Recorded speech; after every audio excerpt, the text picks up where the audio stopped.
En el rincón más austral del planeta, donde el viento sopla con fuerza y la niebla cubre los canales del sur de Chile como una cortina permanente, hay un misterio que lleva más de 40 años desafiando a la ciencia, la lógica, los gobiernos y nuestra comprensión de la realidad. Una isla que aparece y desaparece, un grupo de personas que no envejecen, una red de transmisiones radiales con voces que prometen curación, sabiduría y contacto con fuerzas que no son de este mundo. Este es uno de los casos más documentados, inquietantes y persistentes del fenómeno OVNI en América Latina. Hoy, en 404 Insider, vamos a entrar en lo más profundo del misterio de la isla Friendship. Todo comienza con un hombre que no tenía nada que perder. Ernesto de la Fuente, ingeniero, mecánico y productor de televisión. Fue uno de los primeros chilenos en hablar abiertamente de su contacto con un grupo enigmático que vivía en una isla al sur del país. En 1983, a los 47 años, Ernesto fue diagnosticado con un cáncer linfático terminal. Su pronóstico era devastador, solo unos meses de vida. Fue en ese momento de desesperación cuando comenzó a explorar el mundo de los radioaficionados. En ese entonces, era común que las personas se comunicaran por las bandas ciudadanas de radio, especialmente en el sur de Chile, donde la geografía hace difícil el contacto por otros medios. Una noche, mientras exploraba las frecuencias de onda corta, Ernesto sintonizó una conversación extraña. Alguien, con voz firme y acento nórdico, hablaba sobre espiritualidad, medicina avanzada y conocimiento oculto. UAP Friendship, atento Friendship, ¿recibe? ¿Cambio? Friendship atento, se escucha fuerte y claro. Saludos amigos. Ese hombre se identificó como Ariel.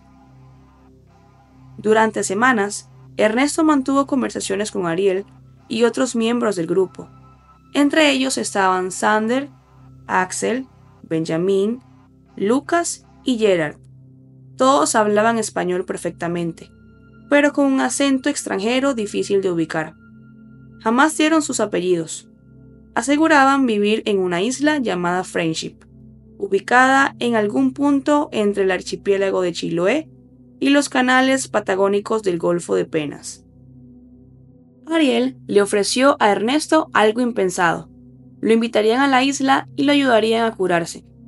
En enero de 1984, Ernesto recibió instrucciones precisas. Debía viajar a Puerto Montt y esperar allí el contacto. Días después, fue recogido por una embarcación identificada como Mytilus II, una nave de casco blanco que no figuraba en ningún registro público ni naviero conocido, y que, según algunos testigos, era mantenida por un grupo de europeos que evitaban contacto con la población local.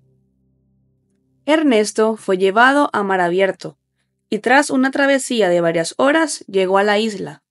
La describió como un lugar exuberante, con vegetación templada, construcciones de estilo europeo y un silencio profundo. Lo más sorprendente fue el trato recibido. Lo alojaron en una habitación cómoda. Le administraron una serie de tratamientos que no incluían medicamentos ni cirugía, y lo sometieron a un proceso de sanación que él no supo explicar, pero que documentó en detalles años después. A su regreso, y para asombro de los médicos que lo habían diagnosticado, el cáncer había desaparecido por completo.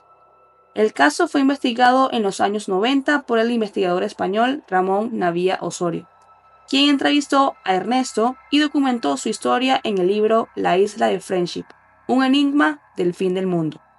Lo que parecía una historia aislada estaba lejos de ser un caso único. En paralelo al testimonio de Ernesto, comenzaron a registrarse fenómenos similares en otros puntos de Chile.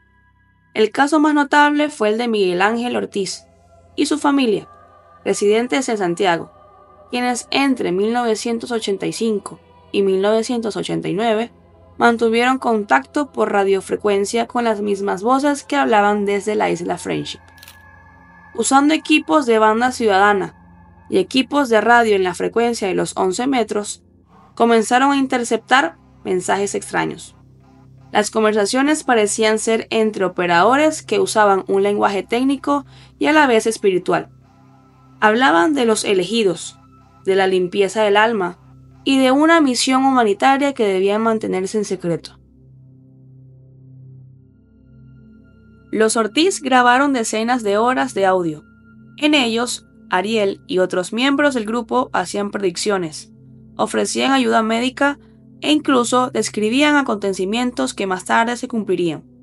En una de las grabaciones más famosas, Ariel menciona que la humanidad será asistida por nosotros cuando llegue el momento adecuado, pero deben demostrar que están listos. En 3 ocasiones, prometieron recoger a la familia Ortiz y llevarlos a la isla, pero cada vez que se planeaba el viaje, algo salía mal: enfermedades, accidentes o sabotajes técnicos. En 1989, las transmisiones cesaron abruptamente. Nunca más volvieron a saber de Ariel ni del grupo. Al comparar los audios con los recuerdos de Ernesto de la Fuente, surgieron coincidencias sorprendentes: los mismos nombres, la misma cadencia en la voz, el mismo tipo de filosofía. Durante los años 90, el interés por la isla Friendship creció como un incendio descontrolado. Lo que comenzó como una rareza de radioaficionados se transformó en un fenómeno nacional cuando diversos medios de comunicación comenzaron a reportar testimonios similares. Periodistas, ufólogos y hasta científicos empezaron a investigar. Sin embargo, cada intento de localizar la isla terminaba igual: un fracaso. Y fue en ese punto cuando múltiples personas comenzaron a describir a los mismos personajes, con nombres idénticos, voces idénticas y comportamientos idénticos, que la pregunta se volvió inevitable: ¿quiénes son realmente los Friendship?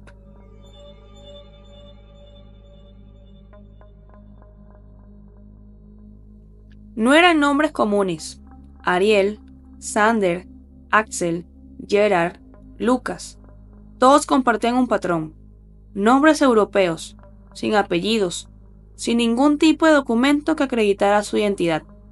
Los testigos, incluyendo a Ernesto de la Fuente, lo describían como personas altas, de piel muy blanca, pelo claro, ojos profundos, acento extranjero y una actitud casi monástica. No bebían, no fumaban, no comían carne y parecían tener conocimiento que estaban, literalmente, más allá de su época. Había algo más. Según múltiples relatos, no envejecían. No solo se mantenían jóvenes físicamente, sino que su energía y tono de voz no cambiaban en el tiempo. Una familia en Santiago, que se comunicó con ellos durante más de 4 años, nunca detectó variación alguna. ¿Cómo era posible? Quienes analizaban las grabaciones comenzaron a notar algo inquietante. Algunas palabras que usaban los Friendship parecían tener origen en idiomas que no se usan en la vida diaria. Fragmentos de hebreo antiguo, frases en arameo, expresiones germánicas mezcladas con estructuras sintácticas que no correspondían a ningún idioma moderno. Era como si hablaran un dialecto artificial, o de otro mundo, y sus conversaciones no eran sobre política o noticias. Eran diálogos crípticos, donde se hablaba de el proceso, el despertar, el rescate o la purificación.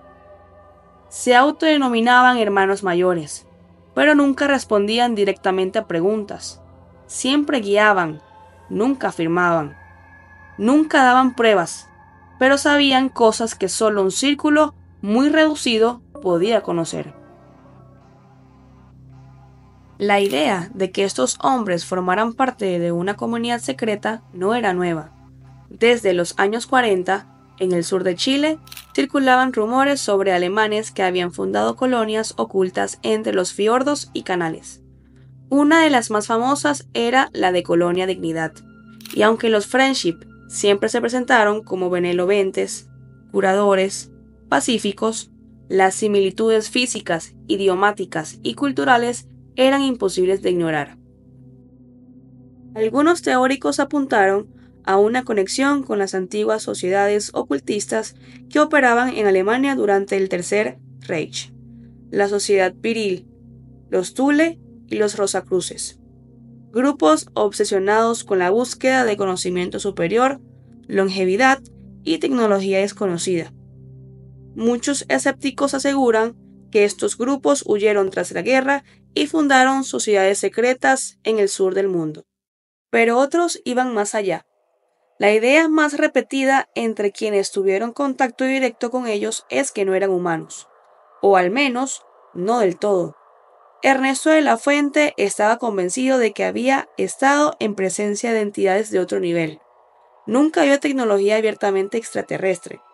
No había platillos voladores ni trajes plateados, pero sí estructuras sin cableado visible, puertas que se abrían solas, habitaciones con luz suave sin fuentes identificadas y una sensación general de paz, como si la isla estuviera protegida por un campo invisible. Los que hablaron con Ariel por radio también lo sentían. Era como si estuvieran siendo escaneados, leídos desde dentro.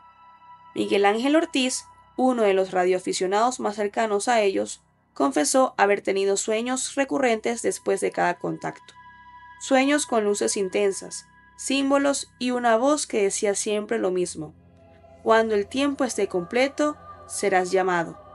Pero ese llamado nunca llegó, al menos no para él. Y entonces vino el silencio.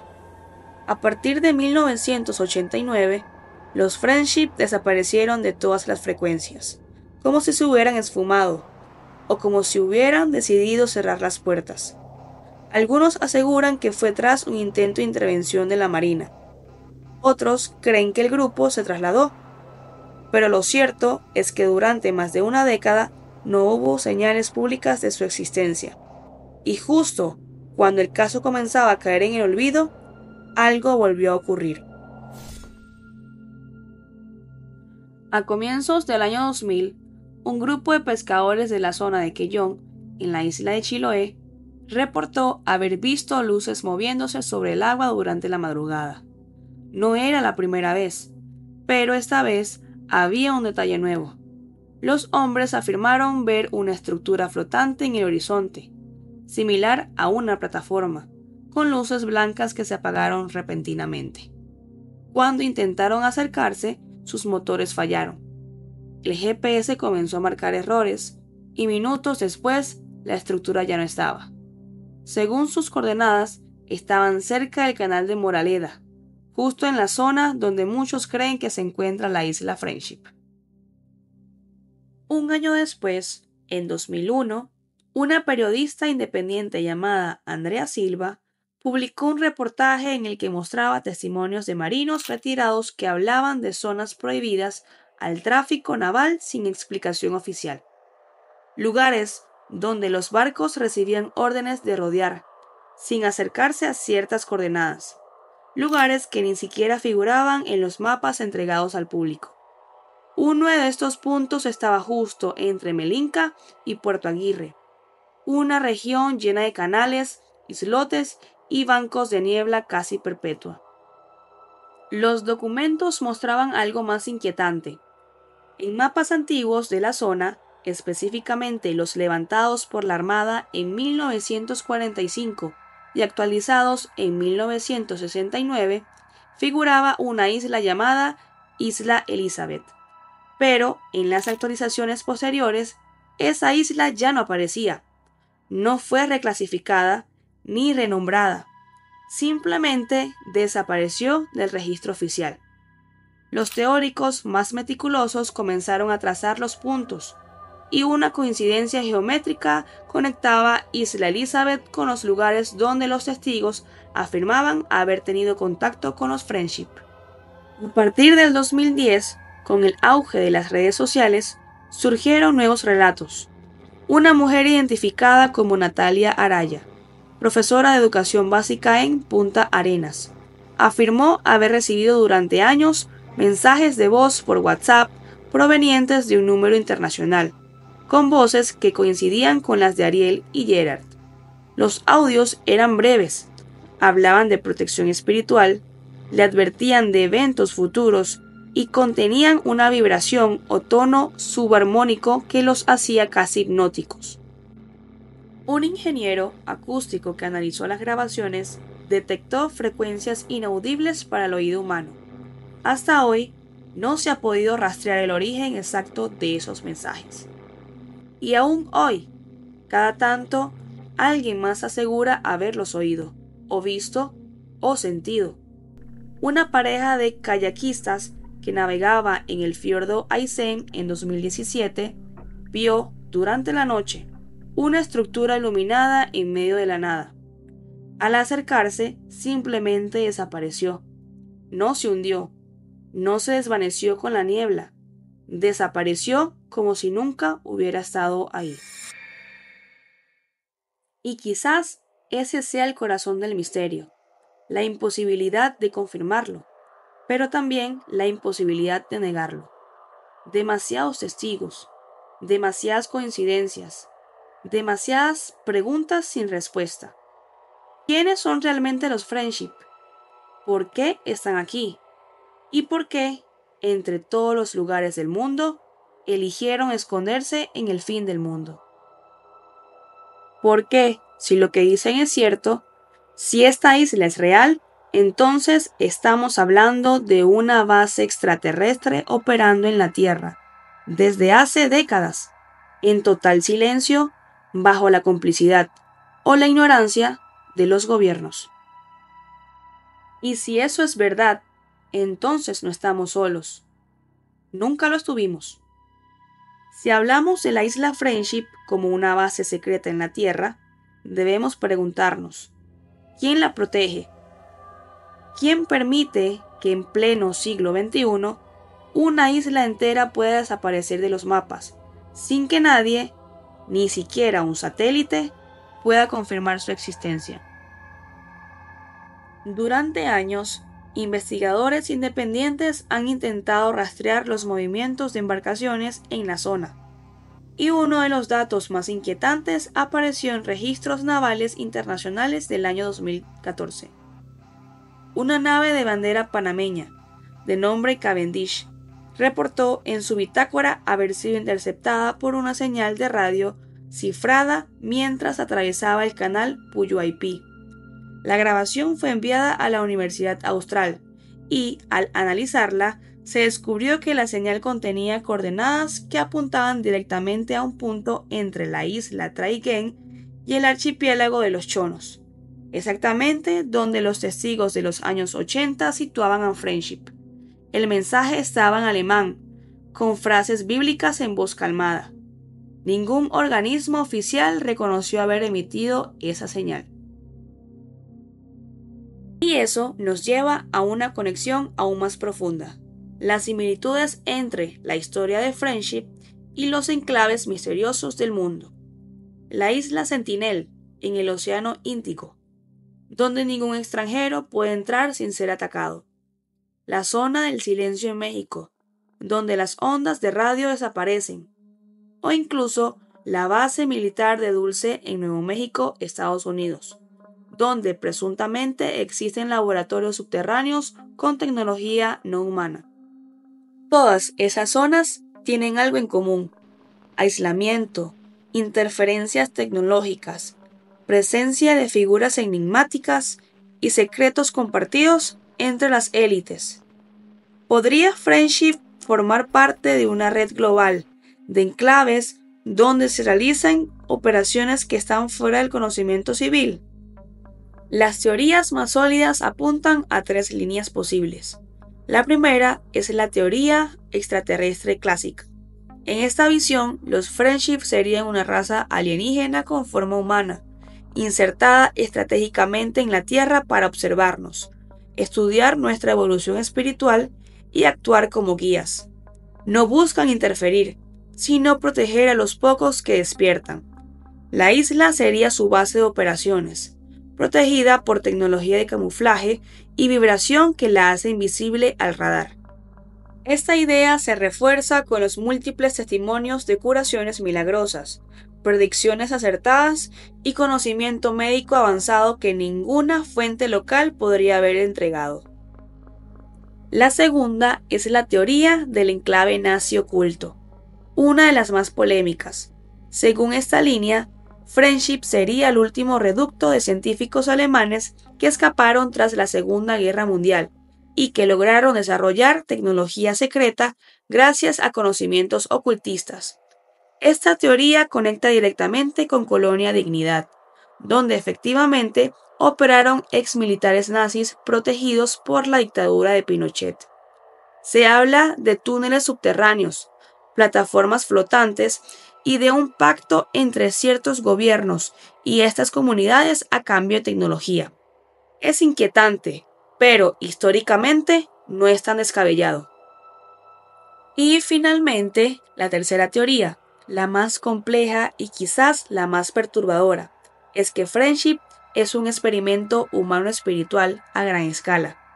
En este modelo, ni son aliens ni nazis, sino una comunidad humana con conocimientos avanzados, que logró un nivel de conciencia superior y decidió aislarse del mundo. Algunos los llaman los guardianes del conocimiento antiguo. Otros creen que están aquí para mantener el equilibrio. Pero todos coinciden en algo: están vigilando, no para atacar, sino para intervenir solo si la humanidad alcanza un punto de quiebre, como una especie de barrera contención espiritual, colocada en el fin del mundo. Y si te preguntas qué ha pasado con ellos recientemente, te sorprenderá saber que en 2023, una expedición chilena privada, liderada por el explorador Sebastián Araya y financiada por una empresa tecnológica suiza, intentó registrar con drones una zona del archipiélago Guaytecas. Los drones desaparecieron, literalmente, perdieron señal, nunca fueron recuperados. Pero lo más extraño fue que el audio que quedó grabado segundos antes del corte, una voz apenas audible que decía en español con acento extranjero: aún no están listos. La grabación fue publicada en redes sociales, se volvió viral, pero luego fue eliminada de todas las plataformas. Quedaron solo fragmentos, copias regrabadas, ecos de algo mucho más grande. Y así, el misterio continúa. La isla Friendship sigue ahí, oculta, silenciosa, como una sombra en medio del mar. Cada cierto tiempo alguien dice haberla visto o haberla sentido, porque a veces no es necesario ver para saber que algo está realmente ahí. Quizás nunca tengamos una confirmación oficial. Quizás los mapas sigan vacíos. Quizás los gobiernos sigan negando su existencia. Pero una cosa es clara: demasiadas personas han dicho lo mismo, sin conocerse entre sí, sin tener contacto, sin buscar fama. Y eso solo puede significar una cosa: algo hay en el sur de Chile, algo real, algo profundo, algo que no nos quieren mostrar, o algo que no estamos listos para ver. Tal vez nunca lleguemos a pisar la isla Friendship. Tal vez nunca sepamos con certeza si lo que allí ocurre es obra de una civilización perdida, de tecnología no humana o de algo que simplemente no estamos preparados para comprender. Pero lo cierto es que el misterio está lejos de terminar.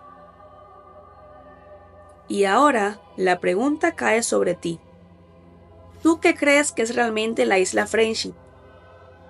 ¿Una base extraterrestre operando desde el corazón del océano? ¿Un enclave oculto de conocimientos ancestrales? ¿O la evidencia de una verdad que alguien ha intentado enterrar durante décadas? Si llegaste hasta aquí, es porque tú también sientes que hay algo más allá de lo que nos muestran. Y ese algo está esperando ser descubierto. Déjame tu opinión en los comentarios. Quiero saber qué teoría te convence más, o si tienes información que no tocamos en este video. Recuerda que cada testimonio, cada dato, cada historia cuenta. Comparte este video si crees que más personas deberían conocer este caso. Ayúdame a que el algoritmo no entierre esta información. Y si este tipo de contenido te atrapó, no olvides suscribirte a 404 Insider, activar la campanita y prepararte, porque lo que viene va a sacudirte aún más. Apenas estamos comenzando.